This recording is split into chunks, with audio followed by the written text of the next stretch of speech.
Hello. Happy New Year, everyone. There's masses of you in this chat box today, aren't there? Absolutely masses of you. First in the box, Pat Brady. Then there's Michael Donahue, MJL, Corey Austin, Ann235 100, Peter Green, Daniel Cronin, Jake Taylor, Guna73, J Rob, K-Man 1867, Ron Rees there. C-Law's there. Oh my God, I'm not mentioning that, okay?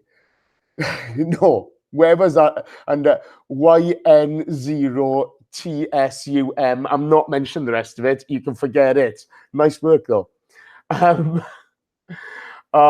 Nicky Wilson's there. Lossless is there. Guys, how are you all? Happy New Year to every single one of you. Alkin Ercha, is it Ercha? You pronounce that? Yeah, you get one too. Prayank Mujamda. Prayash Mujamda's there, sorry. Unique 79. Frank Gunner's there. Pablo Amar. Happy New Year, everyone. Really over the moon to see you all. Hope you're all doing well. Yeah, it's 2019. Thankfully, we've started it off a lot better than we ended 2018. So let's get into it. Apologies, guys. I've got the lurgy. I'm in a hell of a state here, but I'm joined by somebody who's going to cheer me right up. Here he is. It's the one. It's the only.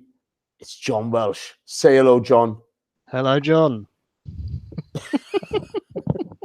It's never going to get old. No one else laughs at that joke other than me and you, Jace, now.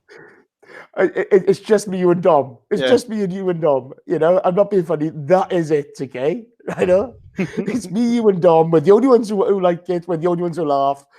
But I guess that's the way it is, isn't it? Ariane Hidari says, no coincidence that a John Welsh drought led us to a losing streak. He's done it again, hasn't he? John Welsh masterclass. He's right.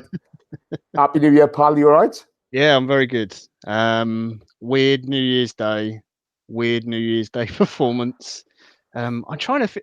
I don't remember New Year's Day football being particularly great anyway. They always kind of throw up funny games and odd performances. You get weird results as well. So happy with the result. Yeah, I'm not sure about the bit on the pitch, but I'll take the 3 points all day long. Let's get into it straight away. Is it lineups, mate? We're playing Fulham, who may be the worst team in the league this season. There's no Ramsey, there's no Ozil. He's gone back to normal. But we're playing 3 at the back at home. Talk me through it. My only sort of reasoning for it is, I guess, that like we know he's not overly confident in Halasinic defensively. Like going forward, I thought he was very, very good again today. And he's been good at doing that the last couple of weeks, to be fair. But I think defensively he's still weak, and I'm not sure Emery trusts him. You got Maitland-Niles the other side as well, who, you know, it's not really his position. And fair play to the kid, he's going out there and doing his best. So I think it's a case of trying to get minutes into players like Mustafi and Koscielny who need it, and also trying to be a little bit secure, especially after the thumping we got at Liverpool. You know, they're going to be a bit nervous at the back. That's my only understanding of it. I mean, you drop one of them and you put, I don't know, Torreira or Ramsey in instead and go 4 at the back, I guess, is all you can do. It's just so difficult at the moment because he's got so few options in terms of players to select. Yeah, I think it's a big risk. You know, if Mustafi is sort of tender coming back from the injury, it's a bit of a big risk. It is, but you know, I just felt. I get your thinking on it, but I just felt, you know, it lacked a little bit of ambition. You know, it's a case of, I think the team aren't the only ones hurt by the defeat to Liverpool. I think the manager is as well, and I think he's I think he may be a little bit like a rabbit in the headlights at the moment. But there you go. I think I like the fact that both Aubameyang and Lacazette started, and it wasn't one of them playing wide necessarily. It looked, for at least for periods of the game, that both of them were actually through the middle. So I like that confidence and the fact that we were actually willing to play, two strikers up front against a Fulham team that defensively has been, I don't know, they've shipped like 40 goals, I think. Yeah, it is. We're not far behind it. We're really not. Okay, let's get into it. Before we get into the game, there was a minute's silence for Peter Hillwood. A great Arsenal man, and sad news that he's unfortunately passed away. But it was nice. I'm only a bit surprised they didn't do the celebration clapping thing on that. But a minute's silence, if that's what the family wanted, that's lovely. And Yeah. it sounded as if it was there were the odd voice or whatever, I think, but I'm not sure if that was the TV or whatever. I don't know, but yeah, our thoughts to his family. A great Arsenal man who saw titles, FA Cups, European Cup Winners' Cup wins during his time as chairman of the Arsenal. So rest in peace, mate. It's a sad day. Okay, game started off, mate. It wasn't a slow start from us this time, was it? It was a bit more. I'm not sure how to put it. It was really Jekyll and Hyde. We had Aubameyang shoot over the bar early.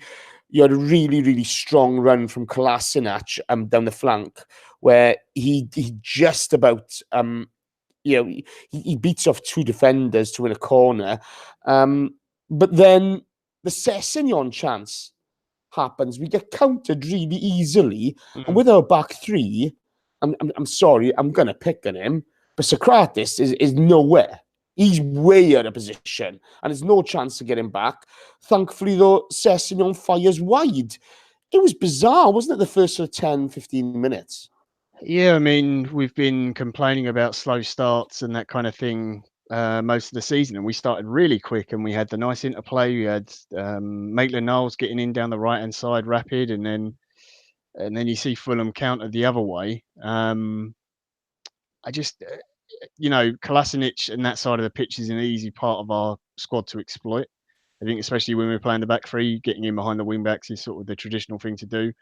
You've got Koscielny on that left-hand side with Socrates sitting middle, and maybe an older Ryan Sessegnon probably puts that away. It wasn't the first chance. It wasn't the last chance he got in the game. Thankfully for us, he didn't take him. But yeah, it was just very weird today. I just felt like, I think I put a tweet out saying that Iwobi, after the first half, Iwobi looked like the only player who hadn't been out on the piss, to be honest. And it wasn't just us; it was Fulham as well. Like passes were going astray and just positionally all wrong, and they were all both teams, all the players just out of sync with each other, and then getting random spurts of sort of a minute here of good football and a minute there for both teams. It wasn't easy viewing. I'm sure it was. You could definitely hear through the TV anyway the reaction from the crowd at the stadium. Because after the Liverpool game, obviously we thought, okay, we're at home to Fulham. We should be at least defensively secure and get some easy goals. But it didn't start great, did it?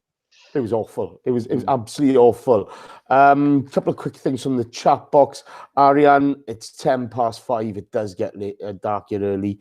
Prayash Majumdar is in with the rupees, and he says today's game was like the games during a 22-match run.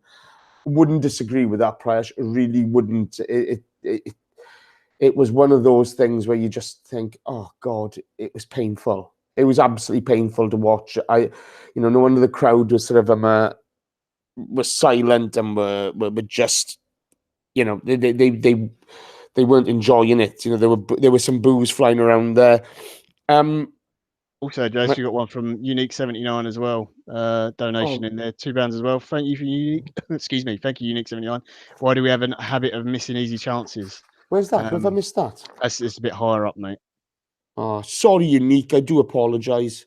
That's all right. He's got it in there, and Danny's in there with the thank you and all the chat box as usual. So thank you for that chunk box.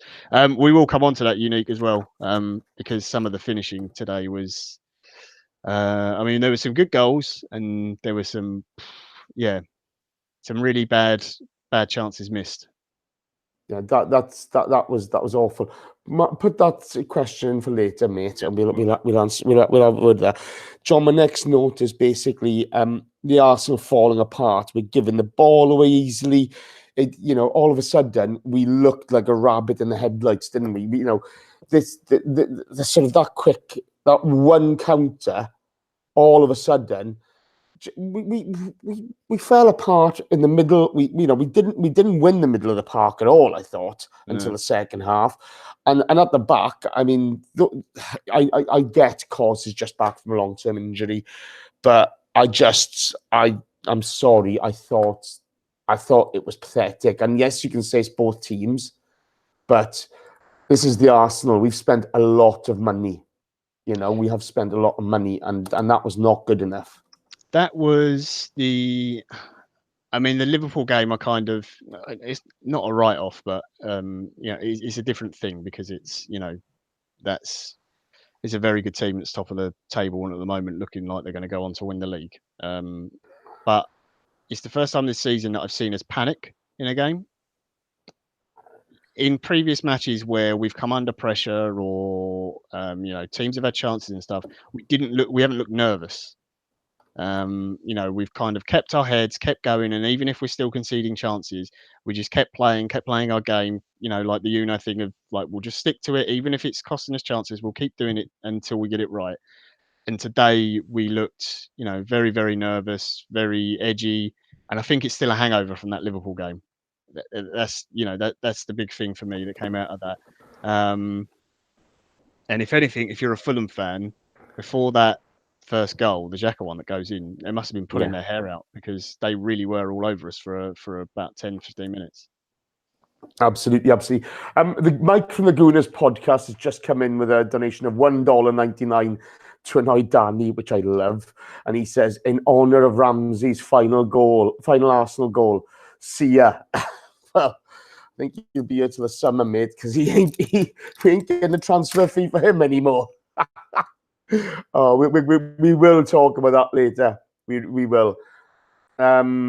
Because there's obviously with Ornstein's tweets yesterday, we can see the club are trying to clean house and do some damage limitation on the situation there. So we get some good interplay between Laka and Guendouzi, which leads to a counter-attack. Fulham really were bad. Then we get countered, and Schürrle puts a cross in, which is missed by everyone. At this point, we should be 2-0 down. Yeah, absolutely should. Arian Hadari's also just donated $10. Sources tell me John Welsh is away because he was at Milan negotiating Skriniar. He's done it again. I wish, Arian. Oh, I'd love that guy at the Arsenal. That ball in was just brilliant, and that showed our lack of, like, the midfield just wasn't in it. It showed that Maitland-Niles isn't really a fullback. He's not closing down the crosses. You saw what Kolasinac has in terms of weakness in defending, because he's just completely unaware of Sessegnon running off him and just completely goes in. And thankfully for us, Sessegnon just hits an air shot. But yeah, it should have been 2-0. At this point, I'm sort of thinking, okay, well, we've got lucky here. 2 chances gone. It's going to be one of them games, but Fulham are so woeful in front of goal this season that maybe we get away with it. In the end, we did, but it really wasn't easy viewing up to that point. And the goal that we got in reply, because I think it was only a few minutes after that the Xhaka scored. It was really against the run of play. I don't know. What did you think of the Xhaka goal, Jace? You're on mute, pal. Sorry, pal. Sorry, mate. I'm not with it at all. I do apologise. And big shout out to Arian Hadari, though. Thank you ever so much, mate. You're always a firm supporter of us, and you're superb. The goal, I just thought it was Keystone Cops time. There's awful defending from Fulham, but it will be put the ball in where it hurt. And to be fair to Xhaka, I'm not sure if he tried to mess it up. but it hits the back of the net. Do you know what I mean? I was pleased for Xhaka, to be fair, because, you know, I think as much as we give him a bit of stick, and he deserves it at times, he's been, when he's on the ball, he's one of our most consistent performers, you know, without doubt, you know. I mean, you know, we'll come to the injury scare a bit later, but, you know, he worked. Look, he's not God. God hasn't blessed him with mobility, okay? But he made the run into the box, and he was rewarded with a good cross from Iwobi, and he put it away. And it was against the run of play, I would say, because I thought, you know, Fulham had been on top. But to be fair, you make your own luck, don't you? You know, and Iwobi puts in a good cross. Xhaka manages to get it across the line. That's all that matters. And that's all that matters on a day like this. Yeah. It was a weird performance from Xhaka. Quick thank you to Petito 100 for the donation as well. If we buy anyone before centre backs, I will lose it. I think we all echo that, pal. Yeah, Xhaka had I thought he had a pretty bad game, to be honest. He gave the ball away so many times, but his passing wasn't there. But then he did some great passes and he scores a goal. And he was playing a very weird role today because he was the one breaking into the box and being the late runner. Something that we associate Ramsey with. But he was doing that whilst also trying to be the deep line creator as well. So almost as if he was doing like two roles at once against the three-man Fulham midfield. It all seemed a bit of a mess today, to be honest. Tactically, I thought at times the formation was wrong. The personnel for the formation were wrong. I think Emery he got away with it today because it was Fulham more than, you know, brilliance of substitutions and reading the game and anything like that. And just in general, us having better quality players, although they didn't show it at all times. But do you think, okay, and this is something I wanted to come on to maybe a bit later, but let's address it now. Do you think that may be down to the fact that I'm not sure if these guys believed in today's lineup? Do you know what I mean? I think they're looking. We're about to play Fulham. We're awful. We're playing three at the back. Why? Okay, you're asking. You're asking. Xhaka to do a role which he's not really made to do. You know. We never looked comfortable at any point. You know, we just didn't look. We just didn't look comfortable at any point up until the second half. Yeah. Well, I mean, I'm just going to, because of that, I'm going to jump to one of the questions, which we normally say for later. But Pete Colson says, it seems we're all here to mourn a 4-1 victory whilst having 8 players injured. You know, how many times have he's got Spuds, Man United, Chelsea played shit and got away with it? Happy New Year's, fools. And I totally get your point, Pete. It's weird. I've come on today, we've won 4-1, and I want to moan, which doesn't make any sense. Because all I really wanted today was to win off the Liverpool game and just try and forget about the horror show at Liverpool. But I do take your point, Jace. I'm not sure that it's the players not buying into it or believing it. I just think they're all a bit shell-shocked from the Liverpool game still, to be honest. You think we hadn't lost for so long and then we lose a game and it's okay, well, we were going to lose one eventually. Yeah. But then you go up to Liverpool, who, when we previously played them, I thought we were pretty equal to them. Maybe could have won the game, although I don't think when you compare the performances to what Liverpool were then and what they're doing now, I don't think Liverpool were playing at their best. I just don't think the players expected that to happen up at Anfield. And I think that was a real shock for them. And I don't think the manager expected it either. No, you could see that by his interview afterwards, but but that's done, if you know what I mean. Yeah, but it's the manager's stay in your mind though. Yeah, okay, they can, but it's the manager's job to then galvanise the team to move forward. And let's be honest, we could not have had a better fixture than Fulham at home to bounce back from. Okay, but the performance, and I've harped on about this all season. Okay, the performance has to be better than that. Yes, it's a good 4-1 win. Okay, it is a good 4-1 win. Let's not get away from that. It does our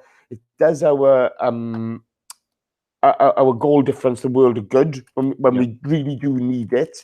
Okay, but the performance was rubbish. The team are booed off at half time. Yeah. Okay, don't tell me all is well in Emery's world, okay? It's not. Everybody kept on telling me end of last season, oh, we're 37 points off top. The title challenge was done by Christmas. It was done by Christmas this year. Liverpool got a game in hand on us. They're 13 points ahead of us. Yeah. They will be 16 points ahead of us tomorrow, whatever it is, again. But the performances, last season I looked at the performances and away was awful. It's the worst I've ever seen. At home, we were excellent at times. We were really, really good. The thing I thought we'd sort out would be the defensive frailties, but defensive frailties are as bad as they've ever been. They're as bad as they've ever been. So am I going to moan? Damn right I'm going to moan. Because that was crap what we put out there today. We're a better team than that. Yeah. I think today it's not like previous games where it's been individuals making stupid mistakes. Yeah. We've had it in games where Lichtsteiner's made an error, Socrates, Mustafi, Xhaka, whoever. Today it was like everyone, like the defense the shape was all wrong at times. The wing backs, Maitland-Niles isn't a wing back for a start, and Kolasinac is brilliant going forwards, but defensively he's weak. The two in front in midfield, Xhaka had an awful game today. He scored a goal, and it was a great run into the box, and a couple of times he broke into the box very well. But and I love Xhaka, but he was dreadful today. Guendouzi wasn't good either. I think there is a lack of energy about the team at the moment, because I do think the fact that we've got so many injuries, there are players who would not have played this many games. I do think that's a genuine thing. I think you saw that when Torreira came on, he didn't look fit and with it. I think he's still suffering from that cold because he was awful when he came on as well. Yeah. And look, it's one of those games we played really badly, but we won. We got the win, and that's the main thing. It was all about, as long as we get the win after the Liverpool game and the way we got beat, just get the win. That's the first thing. Okay. I'm just going to say, Unique 79, I've put that in for later. Okay. I will ask it. I will answer that later. I will answer that later. And because we're gonna be talking about what's happening within the club as well. The next note is that this is awful. That's my next note. It's there, okay. Mitrovic gets a chance, which Leno saves. But Socrates, I thought he was doing a ballerina move in there. I thought he was truly awful today. I've got to be honest with you. You'll get praise for the assist for Aubameyang's goal, because it was a beautiful ball from him. But I thought he didn't know what he was doing. I thought his decision making was awful.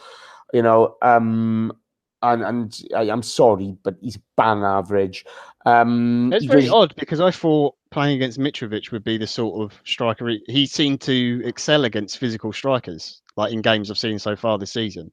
The sort of quick, tricky ones he struggled against more, which makes sense. But the physical ones, he likes the battle and the sort of back and forth, and he seems to enjoy that. So I thought he'd like playing against Mitrovic today. But I think, honestly, like Sessegnon caused us so many problems, particularly in the first half, because no one knew who to pick him up. Like we were not clear on who's supposed to be picking him up, because he wasn't really playing as a winger. He wasn't really playing up front. He kind of had this sort of slightly odd free role, just like inside right. And it was Koscielny doesn't know if he's supposed to go. Is Kolasinac supposed to drop in, or is Xhaka or Guendouzi supposed to shuffle across? There wasn't enough communication there. Someone should have taken charge. That's what it felt like today, that no one in the team wanted to put their hand up and go, right, I'm in charge. I'll tell everyone what to do. It didn't feel like we had a player on the pitch today to do that. There was no leadership whatsoever, was there? We got a load of questions for later. This is brilliant. Let's get into this then. So when we get Guendouzi puts an effort, has an effort saved. It's a poor effort, to be fair. Xhaka has a chance. Good work from Iwobi and Kolasinac. How did he not score? I think that summed up sort of Xhaka's game. It was a good save from Rico, to be fair to him. It was, but I don't know. I just look at it and I just kind of think he's got to do a bit better there, because when you look at the way he hits a ball, he can place a ball anywhere. Well, how did he score there, mate? I think that's one of those chances where you need someone with finesse and not power. That's if you've got a Lacazette there, it's a nice little dink over the keeper rather than I'm going to absolutely drill it, lever it. Xhaka, Kolasinac type player.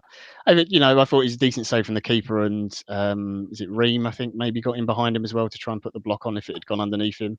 Their keeper did really well today. To be fair to Rico, he didn't deserve to concede 4 goals because he made some very good saves. But yeah, it was again good. That's not what you expect Xhaka to do, getting into the box like that. But all our best play came from Iwobi and Kolasinac getting down that side, getting to the byline, pulling the ball back and stuff. And you can see how much we miss Bellerin in the team, because as much as I like Maitland-Niles and I love him, and he's going to be a great on a development course, isn't he? He's on a development course, and he's not a wing back. It's a different role. So. Absolutely. Then we see, and I've just been harsh on Socrates, but he showed some beautiful skill in the attacking corner. Oh, that was amazing! He looked like Pele. He did. He looked absolutely superb. You've got to give the boy credit. Spins a man out on the left wing, cuts inside, knocks it past another defender, and then gets a good shot off. I was like, whoa, great, lovely bit of techers. He's been watching Iwobi. No, that was better than Iwobi, to be fair. I've never seen Iwobi do that. It was superb from Socrates. And by the way, that's not having a dig at Iwobi. I thought Iwobi, today, he went from the sublime to the ridiculous a lot, giving away silly balls, but some moments of magic with his feet. There really were. And, he deserved his assist today. It was a lovely ball in, so that's not having a go at Iwobi. He was by far not the worst player on the pitch today. He's probably the best of a bad bunch. So to wrap it up then, the first half, then we get an Aubameyang chance, which is headed wide. Lacazette chance saved. But then we get the Xhaka injury scare. Now, you and I both put in the box in our WhatsApp group, oh, fuck. Yeah, because I was very nervous because I know some people don't like Xhaka, but he's been our most consistent player. He's had to play centre back, he's had to play left back. He's willing to do it. He'll put a shift in wherever you position him, and he does tend to steady the midfield. Today he was garbage. I'm not going to lie. I'll give it to him both barrels, but that did worry me, because then I thought, okay, so now we're down to Guendouzi and Torreira. I like Guendouzi. I think he's got a big future ahead of him, but he's still got a lot to learn. Torreira, I think, has been off the boil last couple of games. Maybe it is this illness that's slowing him down a bit and making him not play so well. He's going to have dips. Again, he's only 22. So not having a senior centre midfielder, if he'd gone down injured, absolutely terrified me, Yeah, the one thing about when he went down is, there goes the metronome in the team. Yeah. It was a case of nobody else does what he does for us. Okay, all this talk of Guendouzi doing it, nowhere near ready. I like Guendouzi. I got a lot of time for him. I think he's going to be. I think he's a great signing, and one that should serve the club well for a number of years. But nowhere near ready at the moment, and that terrified me. I got to be honest. I just thought, if he's out for 3 or 4 games, we're in the caca. And I'm not trying to make more of it than it was, but that's my thoughts at the moment. Bloody hell, we can't afford to do without him, because I think, as much as I think Torreira has been great for us, I think he's massively overhyped by our fan base. He's done very, very, very well. He deserves his spot in the team, but he's still a young player learning as well, and I expect him to be better next season. It's a big ask for him to, be the sort of linchpin in midfield if Xhaka goes down. So it's a worry. We could always play a Welshman in there, but Well, no, mate, not Arsenal quality. His ego gets in the way. What can I say? Lord Ilwood's just put there, Jace with the Sheldon Cooper look. Charming, Steve. Thank you ever so much. Yeah, he does look a little bit like a Flash t-shirt. That's true, yeah. Well, hey. You got the colours. Yeah, very good. I haven't got mine on today, sorry. Okay, so second half, Torreira comes on, Mustafi off. Bit tactical, bit fitness related is all we can think of. But Fulham come out, they're straight in the attack. We have a Mitrovic chance saved. He was offside. Again, I found Socrates at fault there. I'm sorry, but I just did. I try to be a little kind to Socrates, I do, because obviously I give him a massive hard time in the season. And I probably went over the top. Like I've said, he's been a lot better than I thought. I still think he's bang average, though. But, you know, it was just one of those you just thought, oh, Christ, not more of the same, you know. We did start off shakily, didn't we, in that second half?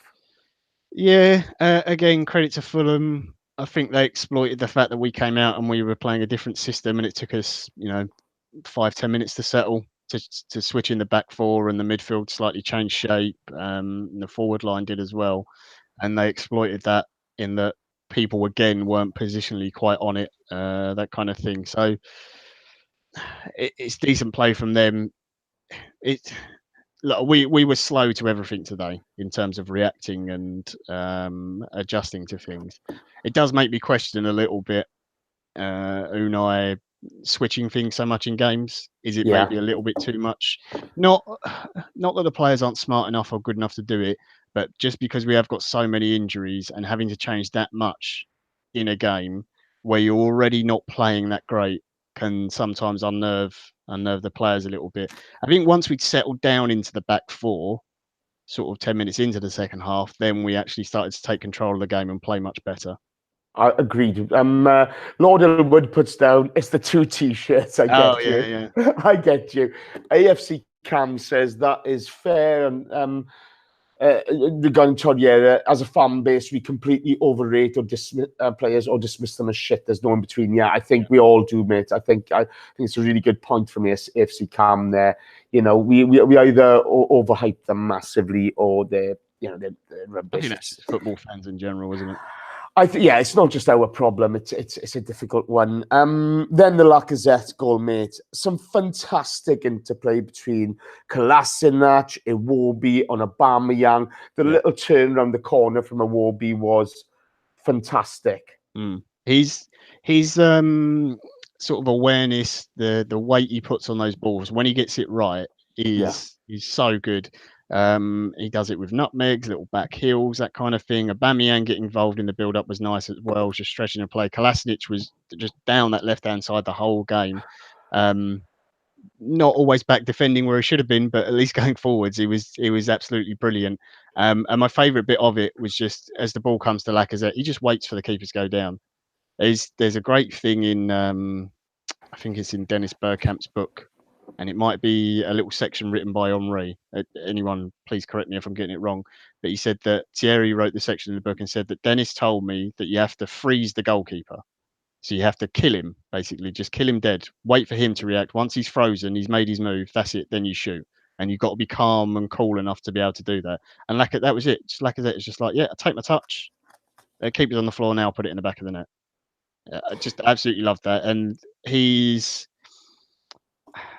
when you look at his stats and his goals and everything, when it comes, come the end of the season, they might not look quite as impressive as Aubameyang or maybe another striker in the league or something like that. He might not have the same numbers, but I think in what he gives the team in overall work rate and how he makes the team function so much better, he's so important. I absolutely love Lacazette, and I think he's been a brilliant signing. And I wasn't overly keen on him when he first came in. I thought he struggled a little bit, but he adapted to the league. He got the physicality. He got past that injury, and I still think he's probably been our best player this season.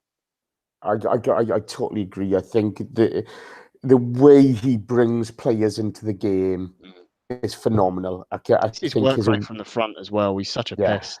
But his awareness, okay, I've got so much time for Lacazette. I don't like to say it because it will please Chris Carpenter, and that's not something I enjoy doing. But I mean, we spoke about Aubameyang on the last show, and somebody popped in with, but how can you say we're not getting the most of him? We had 13 goals out of him, but it's not so much the goals; it's your influence on the pitch.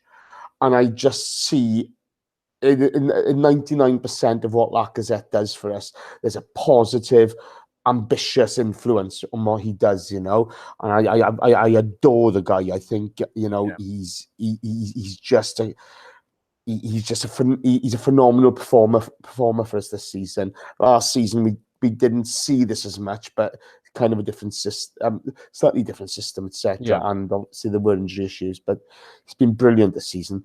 And we're going to come on to the next thing. Lacazette goes down in the box. There's a clash with Seri. Now, there's a lot of people calling for a penalty. I got to be honest with you, I just thought it was an awkward clash. I don't think there's any intention from anybody on it. As Steve pointed out in the group, that his elbow, Seri's elbow caught Lacazette in the face, and that's why he was showing pain. I didn't think there's any intent. What were your thoughts?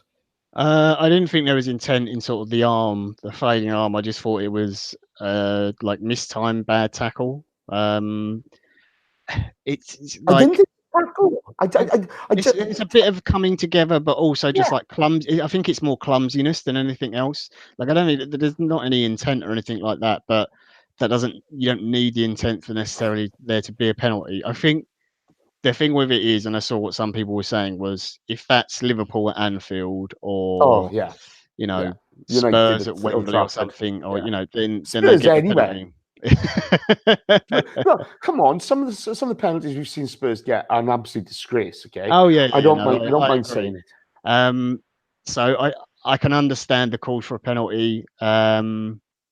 I mean, look, in the end, it didn't actually affect the game. Is it frustrating that we don't get those decisions and other teams do? Yes. Should they all be penalties? You have to take each one individually. Hopefully, again, like we've said it a few times, hopefully next season with VAR coming in, then those sort of things will be reviewed again afterwards, and we'll get a penalty for it. In the end today, it didn't affect the game, so it's less of a talking point, I guess. Absolutely. Now, Corey Austin's just put something in the box which has reminded me I haven't done yet. Hello, chat box. How are you? Hope you're all very well. Happy New Year to you all. Before I get into this, Black Scorpion Ola's just come in with a new year, new run for the Arsenal, one love, and a $1.99 donation to annoy Danny, and I love that about you, Ola. Thank you ever so much. I really appreciate it, Ola, and thank you for your support. You're absolutely superb. But let's get back to the important thing. It's New Year's Day. Happy New Year to you all. There's 176 of you in this chat box at the moment. Oh, the likes are starting to go up. There were just 50 likes. It's up to 57. I got 57 likes from 176 of you. Who the hell do you think you are? You come in here, you love the free content. Ooh la la, yeah, that's lovely, great. You all have a chat in the box. You tell us when we're right. You tell us when we're wrong. And we appreciate that. You give us stick. Steve's taking the mickey, thinking I'm looking like some geezer from the Big Bang Theory. I don't mind all that. But what I do mind is when you come in here and you're not giving us likes, okay? We get up for this. I feel rotten today. I'm in pain. I'm in pain. But I'm still here for you. So be there for us. Be there. Be like John Welsh on a barmaid. Tappy. Give it a quick tap. That's the winner. That's the winner there. Yeah, tap it. Go on. Tap that like button. I expect to see 90. Toot sweet. Come on. Let's get on with it. Stop shaming your parents. Stop shaming your family line. Stop shaming your country. Tap that like button and get on with it. Thank you ever so much. I can't keep that going. I really can't. I think that's my favourite so far. Be like John Welsh on a barmaid. Tap it. It's the way forward. Then we see, mate, Leno save from Mitrovic header. Kamara, then the Kamara goal. I mean, in the build-up to this, okay, right, there's a challenge on Torreira. A lot of people are calling foul, okay? Yeah. I tend to agree with them. I do think it's a foul because I think the way he's come in and that. But you play to the whistle. Yeah. And the defending for the cross is utterly shameful. Again, Koscielny and Socrates, they're nowhere, okay? And Kamara just comes in. It summed us up as a defensive unit, didn't it? It really did. Yeah, I mean, Socrates, Koscielny are all looking at the ball. Kolasinac is nowhere near Kamara. Guendouzi lets him run off his back, and just doesn't react to it at all. The fact that the cross comes in the first place is criminal. Agree. I think the challenge was 50-50. Could have gone either way, whether it's a foul or not on Torreira, but you still have to play to the whistle. It's just, yeah. That was the whole thing today. I think everything was either, a couple of yards over hit, a couple of yards under hit. You're taking a second too long on the ball. You're reacting a second too late to a runner going past you. You're a yard out of position, that kind of thing. And it just happened all far too often. Thankfully for us, Fulham only put one of their chances away, because you had you had two from Sessegnon in the first half. You had the Mitrovic header just before the Kamara goal as well. I think Kamara had another chance where he was breaking into the box and he completely telegraphed what he was going to do, sliding it into Mitrovic when he probably should have just kept going. So, disappointing, but I don't know. But defence is something that needs sorting out, and we've been saying it for a while, and I don't think Emery's stupid enough not to realise that. I don't think he is, but I just wonder what they work on, because it just all too often it seems to be basic stuff that we get wrong. And Socrates had gone out to the edge of the box to try to defend. Why not hold your line? There are midfielders there to do that, and then he just stops, and the cross comes in, and it's just like, what are you doing, you monkey? What are you doing? It just annoyed me. Koscielny, no better. Yeah. AMN's got to take some stick in this as well, to be fair. I just thought we're calamitous defensively, absolutely calamitous. And it was really, really annoying to watch, it's just, we should be better than this by now. Everybody's telling me last season, a bit of coaching, we can do better. Yeah, I do think, but I don't see where the coaching's coming out here, and that does annoy me a bit. Okay. Oh, yeah, my next note, sorry. We have turned to shit. That's my next note. We have turned to shit. And we have. Okay, I just don't know what they're doing. We were crumbling at this point. There was a lot of Fulham pressure. And then Emery makes a substitution, and we both put, and chat box, you may or may not believe me, but in our chat box it shows John and myself putting in what the fuck at exactly the same time. Okay? It's like, what's going on? Why are you taking off Lacazette? Because I thought by this point, Iwobi had he was off the boil at that point. Guendouzi, I wasn't sure. I don't think he had a greatest game today. You could have done different things, but Lacazette comes off to booze. Not for the fact that he's played badly, the fact that they're taking him off. Yeah. Emery's getting booed here. Ramsey comes on. He gets a nice cheer when he comes on, to be fair, but it didn't seem like the right substitution for the team. Playing devil's advocate for it. So I don't think you can take a midfielder off just because I think Fulham had changed their system slightly, and Seri was causing us problems in midfield since he'd come on. He the one who ended up setting up the goal, and he was the one who also played the pass for the header for Mitrovic that he probably should have scored with, to be honest, that he put straight at Leno. So I understand trying to shore up the middle, because we were losing that battle for that little 5-10 minute spell. The thing I would say is that you could have taken off Aubameyang instead of Lacazette.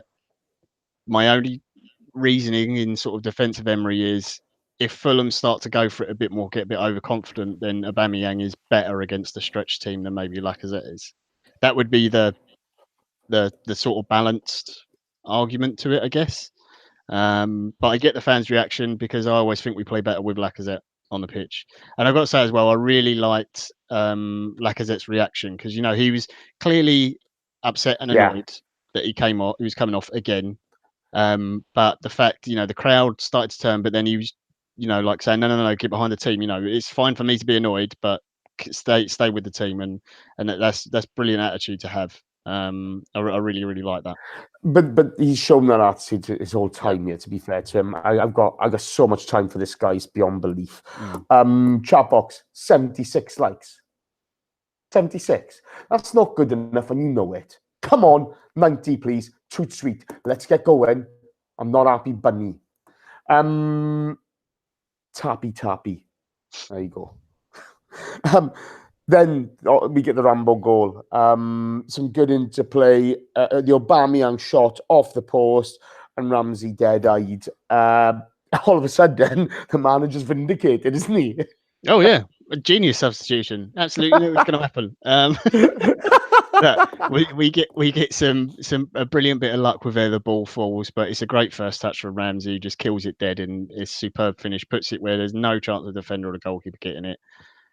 That's what he's good at. He's in the box before the Aubameyang shot, screaming. He's in space as it is, no one around him, sort of within a couple of yards. So, yeah, just in the right place, right time.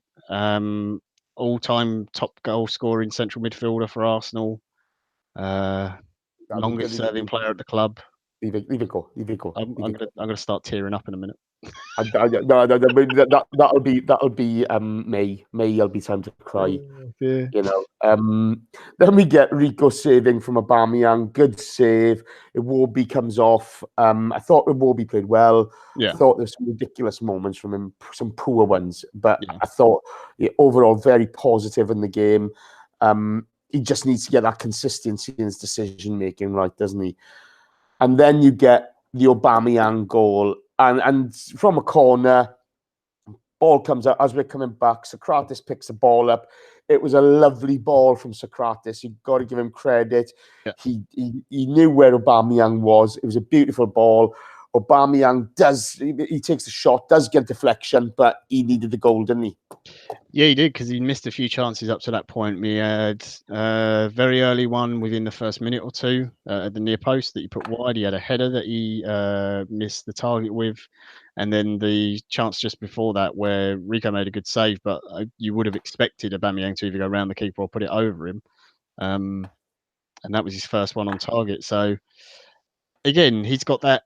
You can't complain about him because the amount of goals he's got is kind of ridiculous. But he does tend to need a few chances to get his goal. But he always gets them. So I'm not going to complain. He'll take the deflection all day long, and he'll take that goal.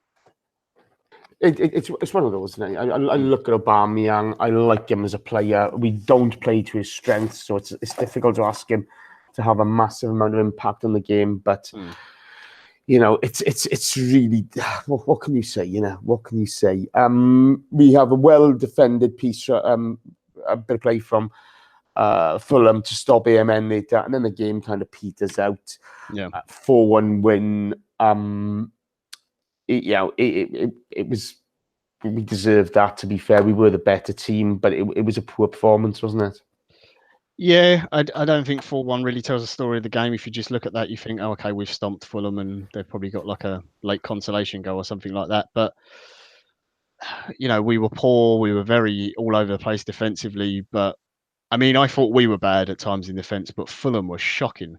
Like, they were, honestly, I feel sorry for their fans. Oh. Yeah. But to be fair, after Jankovic, Ranieri's got a hell of a job to do. You don't change that overnight, do you? No. That is massive. That is massive. But I mean, I'm thinking down the years of Premier League teams, like Huddersfield are obviously pretty bad this season. Yeah. But Fulham, they kind of remind me. They're like an exciting Derby. Do you remember the season when Derby were up and they got like 9 points or something? Yeah. Like defensively, they look as bad as that. But yeah, I mean, Archie put in the chat, Fulham gave up quite literally. They did. I mean, when that third goal went in, you could see their players just went, "Nah, I can't be bothered now." Heads dropped, didn't they? Yeah, as unreal. I've never seen a team like that poor. But look, I'll take the win. Performance was not there. We just needed the result after the Liverpool game, and we need to get back in a few wins before the Chelsea one coming up this month. Is going to be the big one. Yeah, it's going to be massive, that game is. It's going to be absolutely massive for us. Okay, so questions then. Jeffrey O'Hara was first in with questions. And he said, would Sessegnon get in our team ahead of Iwobi on the left? What's your thoughts?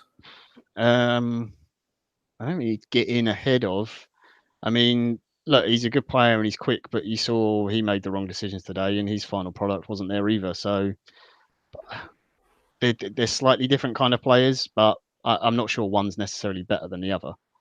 But Sessegnon's a real talent and he's got promise. He's obviously younger than Iwobi. Quicker. I don't think Iwobi is a write-off like everyone says as well. I agree with you. He's Difficult. He's the only player in our team who can carry the ball. If you give him the ball on the halfway line, you see how far he gets it up the pitch. He might make a decision at the end of it, but he's so good at carrying the ball, and no one else takes the ball and runs at players. That's the thing. We just need to coach him decision making wise. That's the one thing, because if he converts a few more of the chances of the good spaces he gets into and creates better balls in from there, is a bit more effective, he becomes a real tool, weapon for us, so to speak. He really could, I think Alex Iwobi has so much potential, but now's the time to get his decision making right. Yeah, because I think if you look at Iwobi's performance today in terms of what he's done with Kolasinac, they seem to have a very good understanding. It's starting to really develop there, understanding each other's runs, the movement, the little interplay and balls and stuff he does, the back heels. I think it's all great. It's his crossing that lets him down, but then you look at the Liverpool game, he got decent delivery for that, and then today as well, the ball into Xhaka. That's not an aimless ball into the box. That's a man free running into the middle of the box. I'm picking him out. So no. Look, you've got to acknowledge the good along with the bad. It's a difficult situation. He's got 120 games under his belt now. Yeah. He needs now to kick on. Yeah. Frank Gunner asks, is the Cahill to Arsenal rumour true? From what we've heard, yes, it is. Yeah. And it'll shore up the defence. Whatever your thoughts on Cahill, there's a lot of experience. I think you'll help us out, and because we've got no money to spend, so forget about Koulibaly, right? Honestly, Unique 79. Why do we have a habit of missing easy chances, John? I don't know. We said it earlier. Aubameyang tends to need a few chances to score. Yeah, which is it's annoying, but I mean, I look at Cavani, I look at Suarez. There's a lot of players around Europe that are the same.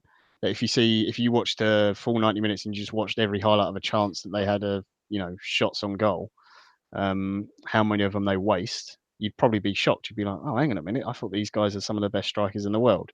It just happens. I do think we do need to be more clinical. I wouldn't say it's necessarily those guys. It's more when Iwobi gets a chance, he should take it better. When the centre backs are up for a corner and they get a free header, they should be doing better with it. I think all you want from your players is to at least hit the target, and hopefully not put it straight at the goalkeeper as well. So I just think we are lacking other goals from other areas in the pitch, like consistent amount of goals. I know there's been everyone's sort of scored goals in the team, but consistently getting a midfielder who scores more goals is what we feel like we're missing. No, absolutely. It happens in football, doesn't it? All the greats do. I remember who's the boy? Who's the boy? He went to United from Newcastle. He was on our youth books. Went to Bristol City. Andy Cole. Needed 3-4 chances a game, but he always got that goal, and that was the important part. Right. So Pete Coulson asks next. We both can talk about this. Not too long, but he says, Pete Coulson says, the honeymoon period is over, yeah?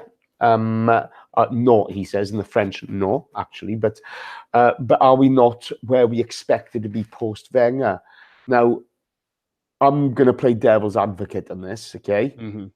We're 16 points off top before today's game. When Liverpool play Cardiff, they'll be back to 16 points. Defence hasn't improved at all.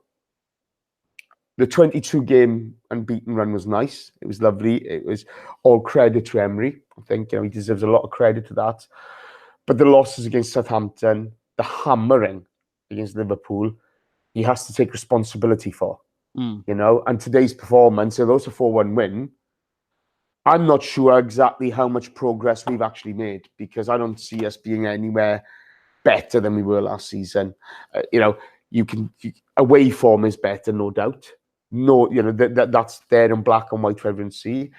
But I think Emery needs to pull his socks up. I really do. I think he needs to get to a core way of playing. Stop changing the tactics about so much. I know injuries. Everybody's had injuries. We've always had injuries. But are we really any further on this season as to last season? I don't think we are. I don't think we're massively improved from last season in any way. Are we where I expected us to be? I said around fourth or fifth, I think, before the season started. So in that terms, I thought yes. I didn't think we'd be anywhere near the top. I thought we'd still be way off. I thought it would be City and Chelsea, to be honest, at the top, not Liverpool. But there you go. So I think we're kind of on par for where I expected.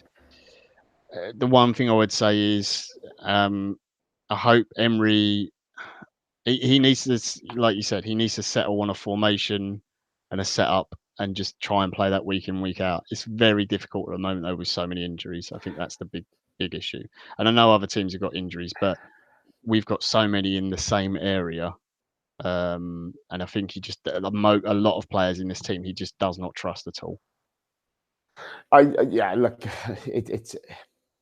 what annoys me is let's come to it now actually. But you get the press release via Ornstein yesterday. It looks like Ramsey's talking to Real Madrid, Juve, PSG, Inter. It looks like he's turned down €300 a week from PSG. So money's not the big thing. Juve looks a possibility for him, but for a guy who comes in, I've got detailed files on all the players. I know all your players. I'm going to build a team around Aaron Ramsey, blah, blah, blah, blah, blah. And now we're letting him go for free due to footballing reasons. Yeah. It stinks of bollocks, and the club are trying to cover up the fact that we've screwed the pooch on this one again. Yeah, I mean, I can't put too much. I don't think that's Emery's partly to blame, No. for the Ramsey thing. I mean, he has, there's been statements saying that after assessment and watching Ramsey and whatever for this period of time, Emery changed his mind and decided that he doesn't fit his system and style of play. Now, if that's the truth, then fair enough. I don't have a problem with that. It's at the end of the day, it should be down to the coach and the manager, who plays in the team. That's fine. The fact that we're losing him and we've left, possibly 50 million quid on the table is kind of ridiculous in terms of what we could have got for him maybe last summer. But that's the club. That's whether that's you want to blame Gazidis or you want to blame the new regime or whatever. That's a separate issue. This is my issue. We're leaving 50 million quid walk out the door for nothing. Yeah. And that's my big point, because we haven't got any money to spend in January. Yeah. I don't think we're going to have a massive amount of money to spend in the summer. We're posting a loss of 70 million quid this year. Okay. If you sell on Ramsey for 50 million quid, if you sell Jack Wilshere for 20 million quid, there's your 70 million quid. Yeah. And that's my big issue. The club, needs to start taking responsibility here, because it ain't going to improve when we keep on leaving players who have a market value walk out the door for nothing. It's ridiculous, and it's a real bee in my bonnet. I hope that the club sorts these things out and addresses these contract problems and stuff, because it's been going on for years now. It's not like this is a new thing. Like the Ozil's ridiculously inflated wages are partly down to the way his contract was handled, and Sanchez's as well. So they're all bundled together. It's difficult to deal with. Whatever anyone wants to say about Ramsey, I think he'll if he's here till the end of the season, he'll be professional and he'll play and he'll put in a performance for the shirt. There's no doubt he loves the club and he's got a great affection for it. Wherever he goes, I hope he's successful. But I just think that the mishandling of Ozil's contract, Sanchez, the money we've given Mkhitaryan, Danny Welbeck, Petr Cech, so many players, we've cocked up their contracts, and it's going to cost us in terms of what we can invest in. But the problem we got is we don't set market value. These players would get that money elsewhere. Okay, they will get it elsewhere. And I mean, it's not so much about Ramsey staying or going. I don't give a monkeys about that. Yeah. It's about the fact we'll even go for nothing, which is really, really frustrating. Danny Welbeck, to be fair, has been a good servant to the club. Petr Cech's been a good servant. You can look at all you want. The Mesut Ozil wages thing is an absolute joke. But hey ho, there we go. I don't have much faith in it changing in a positive manner. I really don't. I think we're going to be shopping bargain basement at the moment for the next couple of transfer windows, and that worries me. Unique 79 asks, are we feeling the effect of in our defence of Holding being out injured for the rest of the season? I think we do, as having a player down. I genuinely thought Holding was good for us, but the way he was spoken about, the people are talking about him as an England call-up, and I thought that was a massive overreaction to his form. What did you think? He was probably our most consistent defender. He still had issues and still made mistakes up until his injury, but I do think he was a calming influence in the back, which is amazing to say considering the sort of trajectory his career's gone. He's jumped from Bolton to Arsenal to this level of football. But I do think it's a massive loss. Yeah, I do. I just think if he's still available, you don't have to rush Koscielny in. You don't have to put Mustafi in. You can play maybe 4 at the back more consistently and not change around the defence. And if you're switching from, if you're switching the defence about so much, it makes the rest of the team selection a lot harder as well, because you have to get players who complement your defence in their style of play. So just makes it more difficult. Pryash comes in with another donation. Thank you, Pryash. During Wenger's era, we complained about lack of formation changes, and now under Emery era, we complain about lacking of sticking to one formation. He's got a point. It's the way it is. It's the way it is. Yeah. The problem is, we changed to the Liverpool game. Now we've changed back. You know what I mean. You can't keep on chopping and changing that often. What you want is a solid way of playing, and then a plan B if it doesn't work. The thing is, I don't know what our best team is, and I don't know what our best formation is, and I'm not sure Emery does either. But that's another question, isn't it? That's another question. Onwards. Pryash, thank you ever so much. You're an absolute rock star, mate. By the way, let's hope Rob Holding gets back to football quickly. That's a horrendous injury for the young man. They showed some pictures of him in the gym doing some rehab work already, so that's good news. Fingers crossed for the boys. I like Rob Holding, a lot of time for him. Daniel Croning asks, will we try to sell Ozil in January?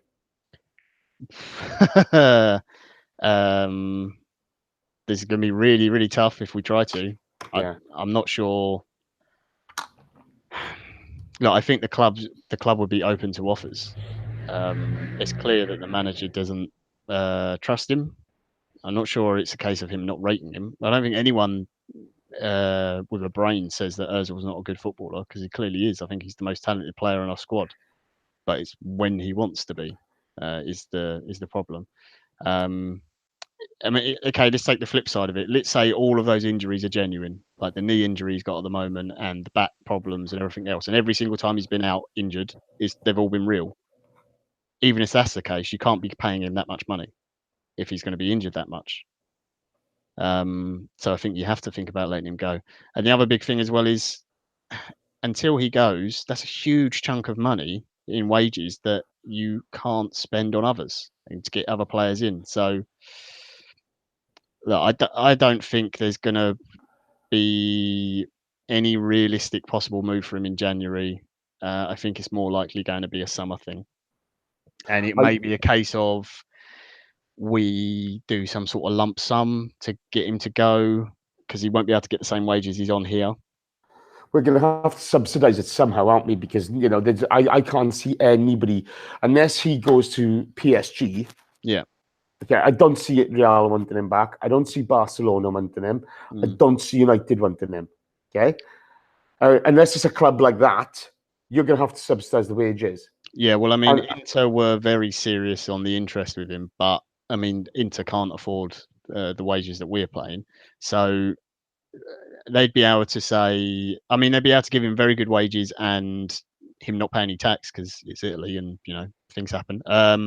But yeah, we'd have to either give some sort of payoff settlement or whatever, and the fee for him would be tiny. In a sense, like Inter would almost be paying just like a little bit of a release thing, and actually just chucking we'd be sort of giving money to Inter, who would then pay a certain amount back to us, but then a chunk of that will go to Özil as this is what you're making up for in lost wages. It's an horrendous situation for us, isn't it? Yeah. Right, Nicky Wilson's been a twat here, so let's call him on it, is it? Nicky gives it the big eye arm all the time. So, John, what do you think of Ramsey? Nicky Wilson asks, what do you think of Ramsey getting booed when coming on for Laka? Boos for Laka coming off, and even louder when Ramsey came on. I think TalkSport said that, didn't they? They said that Ramsey got booed when he came on. Jesus. Very, very good, Nicky. Very good. I do remember the crowd singing "Sign Him Up" when he scored a goal. I heard them singing that. I didn't hear the boos for Ramsey. That was definitely for Unai. But it's nice of our fans to be booing a manager 6 months into his contract. I think, look, that's the game nowadays. It's so pantomime, though, isn't it?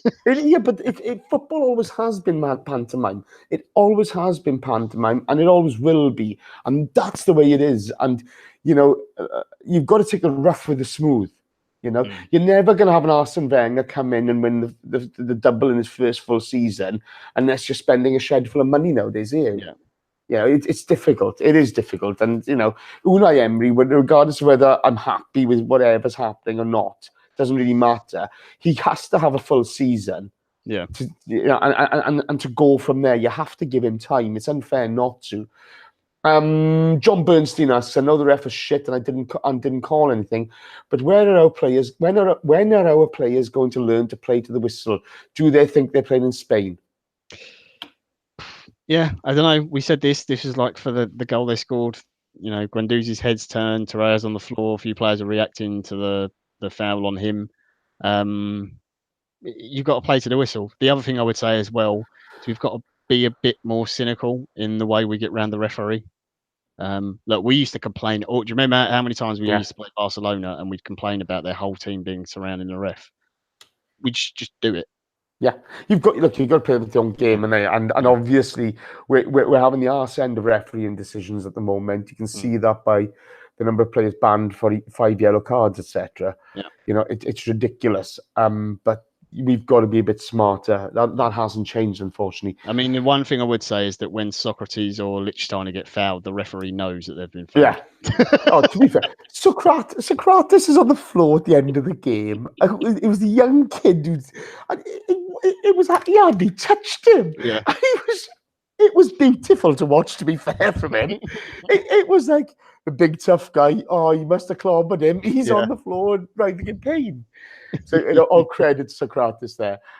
Pete Colson asks, it seems we're all here tomorrow. We've spoken about that one. Earlier, Thanks, Pete. Thanks for that. It's a really good point, to be fair, mate. Good73 asks, is Emery's reputation for working place hard in training and attention to detail justified? Ooh.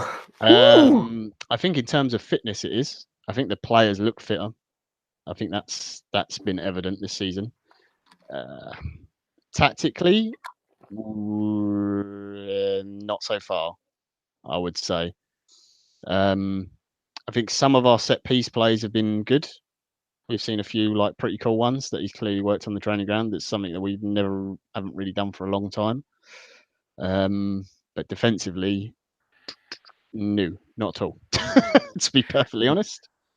And the evidence isn't there. The evidence backs that up, isn't it? Yeah. Okay, Unique79 asks, and it's a question for myself and only myself. Jace, be honest. Do you think Wenger and Gazidis left us in a mess? Please be absolutely honest. No. I've got to be honest with you. I think it's a bit more difficult than that, I think. Okay, so John will tell you, and he does have a really good point, that the squad is unbalanced. Okay? But we had a transfer window in June to bring in top quality defenders or whatever. We've gone and got Torreira, Guendouzi, Leno, great. Socrates, I think, and Lichtsteiner are no shows. I don't think they're good signings at all. I think the truth of the matter is Aubameyang was a signing from Sven and Ivan. You know, we've spent £100 million in the last three transfer windows on strikers, where we could have done different things. I think the problem we got is we brought in a manager and we haven't brought in the right personnel for the way he wants to play. We should have gone for probably a better quality centre-back. But I think as well, Unai decided that it was right to let Chambers leave for Fulham on a season's loan, when actually having Callum Chambers here now would have been a lot better. The financial side of it, that's down to Kronk buying out Usmanov on a £550 million loan against the club, which the club has to pay the interest on, etc. Just to buy Usmanov out. So they're your financial issues. The club is posting a £70 million loss. We don't have a pot to piss in this January, okay? But we spent enough money in the summer that we could have probably spent that a bit better. Yeah. If you know what I mean. I don't think that it's a case of we didn't have money. I just think it was we bought poorly. Yeah. And I think this is the big thing. I've said it regularly on here. And I would say it's not Emery's signings. Like, the only thing I would say is an Emery signing is Guendouzi, realistically. Well, I don't think any of them are, to be honest with you, mate. Look, he was one he was following when he was at PSG. Yeah. But he let him go, didn't he? He let him go. No. He wasn't a young PSG lad. He was following him and wanted to bring him in, apparently. And wasn't he at PSG and allowed to leave for Lorient? That's what I think. I would. He might have been loaned out there. I'm not sure. No. We bought him from Lorient. I'm pretty sure. You have to check with the pirate. But I think the big thing is here. Okay, the big thing is here is that we've spoken about enough on here anyway. If Sven's in charge of recruitment, Raul's director of football, they have to work together with Emery to bring in the right players. That obviously hasn't happened yet. I know it's only been one transfer window, but you know the style Emery wants to play when he's at the interview. He's going to tell you how he wants to play. So if Aaron Ramsey wasn't going to be part of the solution, sell him for 50 million quid, get Koulibaly in. Yeah. But, you ain't affording Koulibaly this January, and don't think we're going to be able to afford him next year now. You have the opportunity, if you sell the players which you think, well, I'm not really sure they're going to be part of the future, you have the opportunity to sell them, get good money for them, and then move forward. It's not just down to Ivan and Arsene. Could Arsene have left a better squad? Yeah, I think he could have. I do. But I don't think they left us in a mess. And that's my honest opinion. It's not as bad as Ferguson left United. Absolutely. But look at it. We had the summer. Look what we brought in. We brought in, Torreira, Guendouzi, Leno, I think great signings. Got no problem with it whatsoever. But Socrates and Lichtsteiner? I thought Lichtsteiner would give more than he has. I'm really surprised at how poor he is at the moment. Juve don't let players go unless they're shit. Yeah, and I think it was Andrew Thompson. I saw a tweet the other day. Andrew Thompson, who follows German football, he used to be on the show and said, "There's a reason why Dortmund are doing so well and we're doing so poorly after that transfer of Socrates." And I'm sorry, but it's there. If you actually watch the games and take the thing off, he's just not good enough. Okay, and that's the way it is. You may disagree, but I think our defensive record shows it all. Jeffrey just quickly, Nicky Wilson, we got offered 50 million for Ramsey from Man United, so there was offers for him. Yeah. So there you go, Nicky. Liverpool were knocking on our door, in the summer. We could have sold him, And if he's not Arsenal, he's not Arsenal quality, so what can I say? Him and his ego. Mad Wired. Oh, here we go. MSM25 asks, please, I heard Ramsey is in talks with Juventus. Would you swap him with Douglas Costa? Would I swap Ramsey with Douglas Costa? Yes. You It's not would, going but to happen. Yeah. Juventus aren't going to do that. Yeah. Yeah, Juventus aren't doing that anytime soon. So look, that would be lovely. Yeah. But it's not going to happen. Also, I'm not sure we could go to Juve and go, here, do you want this player who's out of contract, who you can sign without having anything to do with us, and we'll take Douglas Costa? Yeah. I must say, yeah, we would swap him for Douglas Costa in a heartbeat, but Yeah. it ain't happening. No. You know, Mad Wired asks, I felt like Lacazette provided a focal point for us today, slowed the game down, won his free kicks, all the dirty stuff. Why did Emery not start him against Liverpool? Oh, Very good question. I've got no idea. I don't understand it. But again, the only devil's advocate argument I can give is we expect to have less of the ball. We're at Anfield, we're the away team. We're going to be slightly more defensive, try and hit them on the break, and Aubameyang is good for that. But my argument to that counter argument to that would be is that Lacazette holds the ball up much better and brings people into play. yeah, But that was the problem. Aubameyang is very good at getting in behind. That's his strength. Thing is, the ball just kept on coming back at Anfield. Yeah. And that was I mean, I don't think it would have made any fucking difference whether you started Lacazette or not against Liverpool, to be honest. They'd be far better than this. Marcus Hodges asks, why is every transfer window we hear Arsenal have no money, but will look to spend in the next window? Then the next window comes around and we hear it again. I'll answer this, okay? Marcus, in all fairness, okay, this window we don't have any money. We were posting a £70 million loss. There's a £550 million loan to buy Duzmanov and Kroenke. We have spent in the last,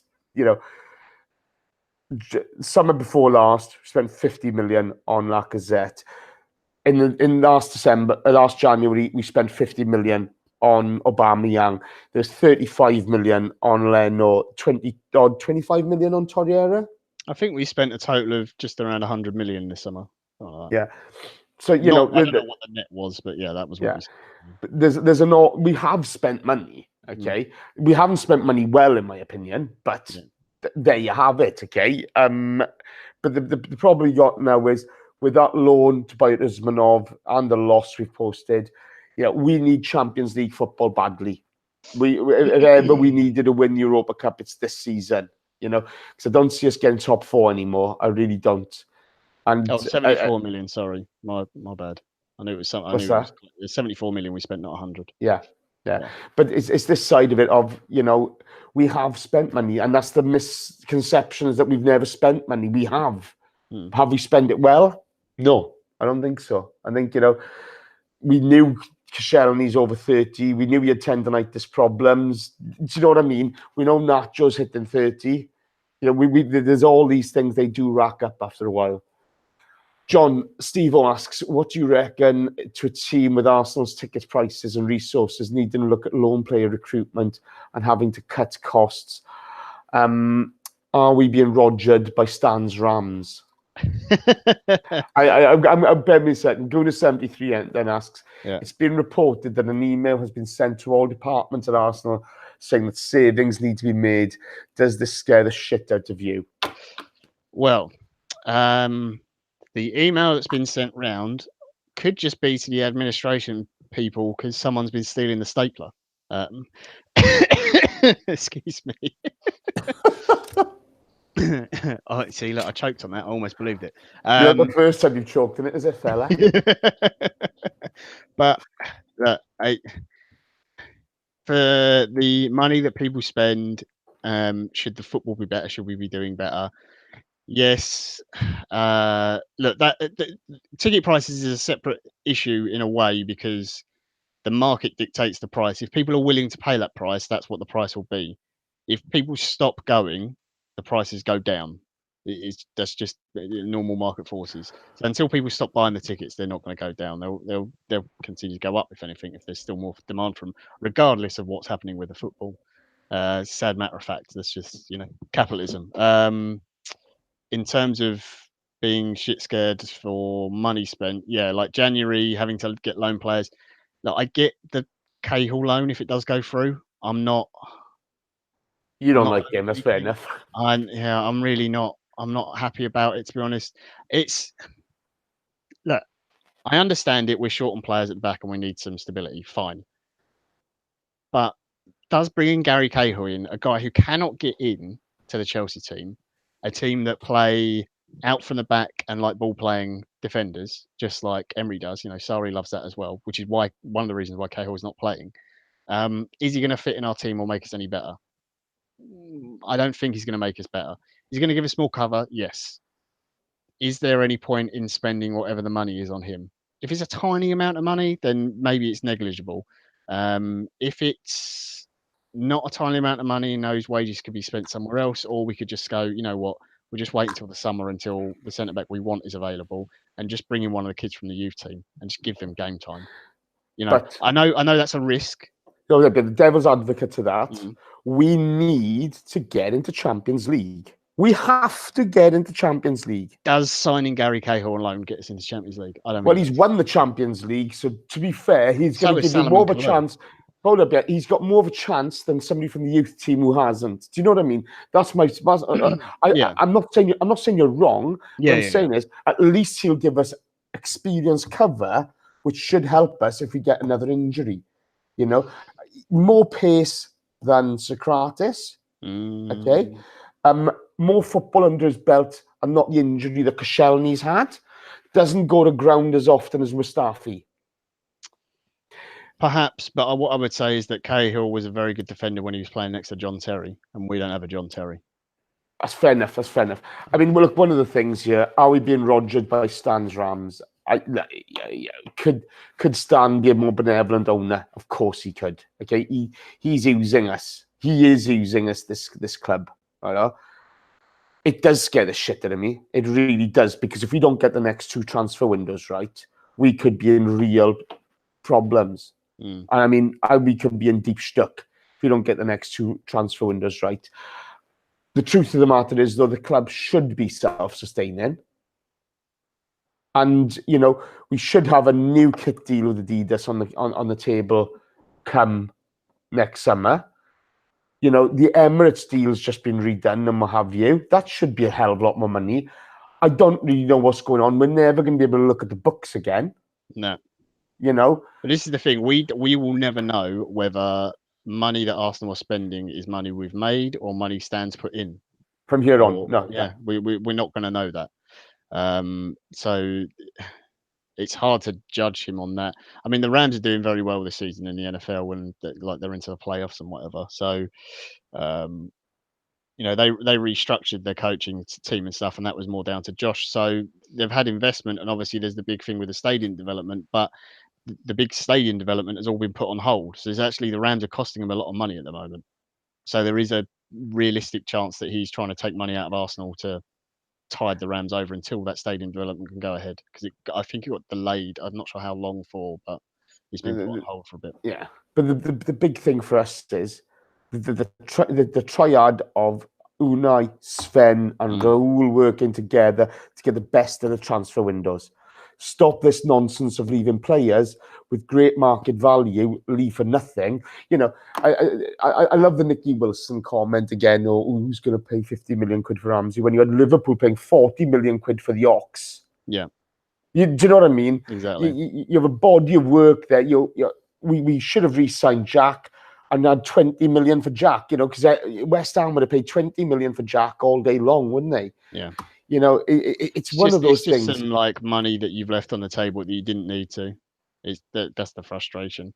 I think the thing is, even if Stan is not investing in Arsenal, the gate revenue and our sponsorship deals, especially the new one, obviously with Adidas that will be coming in, is great. The big thing is we have to get Champions League. I don't think if we don't get it this season, I think it's way more damaging for us than people realise. A hell of a lot.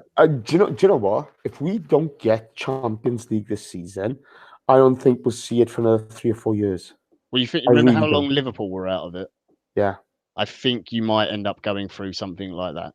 Which, look, Liverpool still had a level of success because they still win. Yeah, but Liverpool could sell Suarez for how much? Coutinho Well, for 100 I million. think that's the route that we have to go down now. Is to Yeah, get yeah, more but Guendouzi's, Liverpool, Torreira's, that kind of thing. when Liverpool were on the verge of losing Suarez, they re-signed him to another contract, then sold him for 80 million quid over it, whatever it was. Yeah. They sell Coutinho for 100 million quid. We're leaving 50 million quid, 60, 70 million quid maybe, walk out the door for nothing. That's my problem. Well, we have to hope that Raul, Sven, Vinay, that's the commercial guys in it, yeah. Yeah. That they... He's the MD. Yeah, now we'll rein it in and start to get those things sorted. But you say that, but Raul's the one who's pulled the contract off the table. But then if they've pulled the contract, they should have sold him. Yeah, that's what. That's. Do you know what I mean? But I mean, the thing is, they've pulled the contract outside the transfer window. It's after the summer window's gone. No, I don't get it either, Jace. I'm at the moment. At the moment, I'm really concerned. I really am. But then I can easily complain about Gazidis and the rest of them chucking 350 grand a week at Ozil as well. Yeah, and look, let's be honest, okay? Yeah, 200 grand a week. Yeah, no. That's fair. That's more than fair comment. I'm no Gazidis fan. You know that. I'm a massive Arsene Wenger fan. But it was the right. Arsene should have gone the season before, in my opinion, after the Chelsea game. Yeah. But we are where we are. A couple more questions. I'm off. Marcus Codges thinks, anybody else think Cos is a terrible captain? He says nothing to the refs, doesn't back up other players who receive unfair tax, etc. Koscielny, I find it strange Koscielny being named captain because A, he was out injured, and B, he's an introvert. He's never been, he's never been loud, has he? He's never been a gregarious guy in the park. You will see him talk to refs on some occasions, but he's an introvert. He's a bit like Mesut Ozil in that respect. He's not the captain I'd pick, to be honest with you, Marquis. What about you, John? At the time of the players that were left, I mean, I know everyone's going to laugh, the people who don't like Aaron Ramsey, but I would have made Ramsey captain if it wasn't for the contract situation. Rub it in. No, it would have, for me, it would have been the sensible choice, but because of his contract, I understand why they didn't do it. The only other player I think who would have made more sense for me was probably Nacho. I think would have made a good captain. I'd have gone for Xhaka. Yeah, right. I mean, speaking as a Gladbach fan who saw Xhaka's last season, first half of the season, he was very annoying as captain because he'd argue with the ref so much that he'd end up getting himself sent off. Second half of the season, he was great. And he really improved in that. And he did do a proper captain's role. But yeah, I get it. I look at it like this. Imagine the fan base if you gave Xhaka the captain's armband. I don't care. I really don't care. To me, there were only really two options, and that was Xhaka or Rambo. Okay, Ramsey is an introvert, like Koscielny, like thing. Yes, he'll speak when he needs to and what have you, but he's not that guy. Do you know what I mean? At least with Xhaka, he's in the face of the referee. Yes, like against Liverpool, he had a mad 2 minutes and he lost his shit. You know what I mean? But I just think that point of being in the referee's face, sometimes you have to do it. Yeah. And that's the reason. Richard Garrett asks, which fan base are the most critical and abusive in the Premier League? When Liverpool were shit, don't remember them the same same pressure. Oh, I think there was. I think they're all the same. They absolutely slaughtered their team. Yeah. I think they're all the same. I think every fan base is generally pretty abusive. I think it's funny. So as Arsenal fans, if you look at fans of other clubs, and I don't mean other clubs within the top six, I mean sort of mid-table to the bottom half of the table. So we speak to Ross a lot, the Southampton fan. Used to do a podcast with us, been on here a few times as well. Really nice guy, knows his football, very smart. And he always laughs at Arsenal fans in the things that we complain about, because he always goes, it must be such a chore to complain about whether you're starting Pierre-Emerick Aubameyang or Alexandre Lacazette up front and which one is scoring you more goals. That must be an absolute disaster. Oh, we only won the FA Cup this season. Oh, woe is me. And I get his point. And I always say back to him, say, well, but we want to be winning the league and stuff. And he said, well, yeah, but look at your history. And traditionally, you have a good period for a few years, and then 10 years where you don't really challenge for the title, 10, sometimes 20 years, sometimes longer, where you're not really challenging for the league and you might win a few FA Cups or something. And it's a really good point. So I think it's all on perspective based, but fans of every club, they tear into their team and are more abusive. We just see it obviously because you follow other Arsenal fans, you follow all the media things about Arsenal, you don't really care anything about Liverpool, and when you see criticism of Liverpool, you're not really paying attention to who's saying it, you're just laughing. I think it's fair comment, mate. Yeah. I think we're all the same. I've got to be honest here. You know, you look at sort of Italian football. You know, you look at the thing at Sporting Lisbon last season where they attacked the team. Yeah, they got into the training ground. We should say allegedly the president lit the ultras into the training ground to beat the team up. Yeah, it's crazy. It's crazy. Last question from Arian Hidari. If you'd sign a centre back and a left wing or a right wing, who would it be? Oh Christ!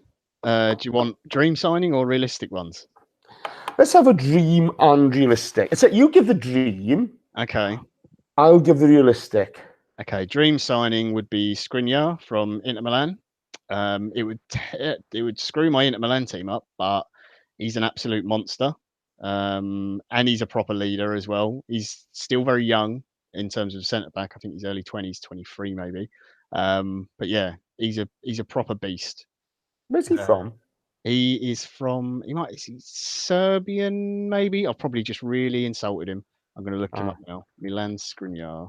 I know Man United were looking at him and quite a few other teams. Oh no, he's not Serbian. He's Slovakian. There you go. Yeah, 23, 6'2". He's an absolute lump.